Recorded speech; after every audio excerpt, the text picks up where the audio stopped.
Joe Zekas from YoChicago. I'm standing inside the apartment of John Robert Wiltgen, who's a world-famed designer.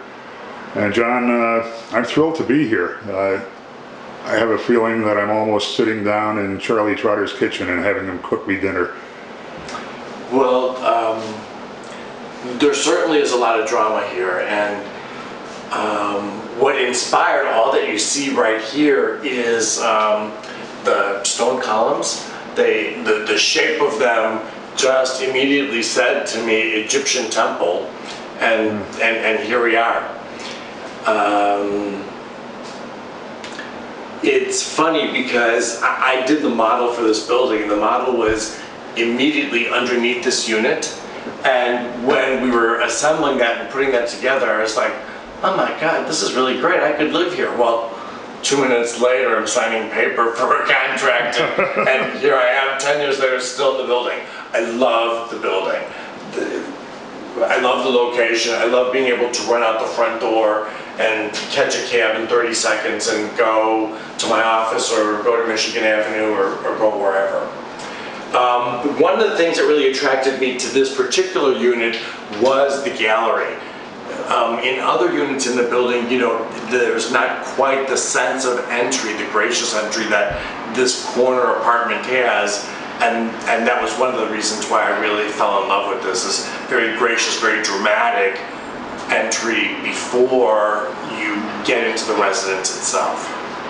John, what impressed me from a brief look around is obviously an enormous amount of imagination has gone into this unit, but it doesn't overwhelm you. It's subtle, it's understated. I think that the word I'd like to use is refined. I think that there's a certain amount of drama to it, and yet the quality of it is very fine, and that is what makes it not look cheap, not look overwhelming, but keeps it interesting and dramatic. For years I've collected Egyptian antiquities and artwork, and a lot of that is showcased and on display here. I have Egyptian yesheptis that are 3,500 years old, and Greek pottery that's 4,000 years old, and Roman glass that is 2,000 years old, just thrown around the apartment. John, this is a 2-bedroom layout, and I've taken the second bedroom and converted it into a dining room. I wanted my dining area removed from the kitchen because when I entertain, I have a chef and I have a girl that serves, and so they're in the kitchen and we're dining here. And oftentimes what I do is have 8 people over for dinner, and then we run 3 blocks to the Lyric, to the opera, and I have a box there, and everybody gets to entertain or enjoy dinner and the opera, and it's a fun evening for my friends and guests. And we've carried the Egyptian motifs through the dining room here. Yeah, it was kind of hard to stop. What drove all of what you see, in addition to my thinking that the columns were very Egyptian-like, was that shortly before I had to move into this apartment, I took a class in Italy studying Palladian-style architecture. And I went to these villas,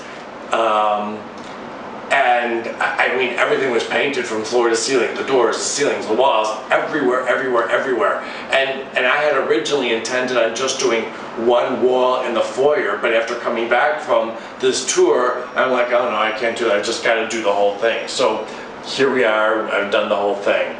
I've also built in an entire wall of storage here in this dining room, which is unique to this apartment, but all of this opens up and gives me great storage for books and stuff that I've collected over the years. I like the whimsy of the little nook behind you. Yeah, in the little nook, this is part of my collection of this is pottery from Attica, which is Athens. These pieces are about 3,500, 3,800 years old, and some of this is my Roman glass. Here's a piece, and here's a piece here. This little niche is all done in gold leaf and then painted with hieroglyphs.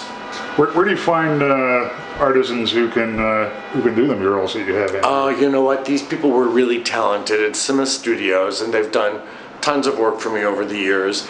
They ran back and forth to the Oriental Institute and to the Field Museum to check on images. We went through books together. They were really into doing a great job. And everything, all of the walls that you see here is skim coated in plaster so that then we could beat it up and claw away at it and make it look aged and old. We could never have done that with just drywall. So all of the walls are done in a tinted plaster first, and then they drew on it, then they painted on it, and then they beat it up and sanded it and distressed it and tried to make it look old.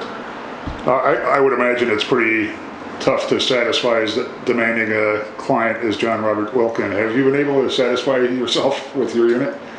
You know what? I love this unit, and it was all completely done almost before I moved in. I mean, there was a couple things that I did afterwards, including changing this room into a dining room. Originally, the dining room was part of the living area, and this was a study, but I found that based on the way I live, that this arrangement worked better for me. However, you know, in other apartments in this tier, people use this as a bedroom, they use it as an office, they use it as a study, they use it as a TV room. I use it as a dining room.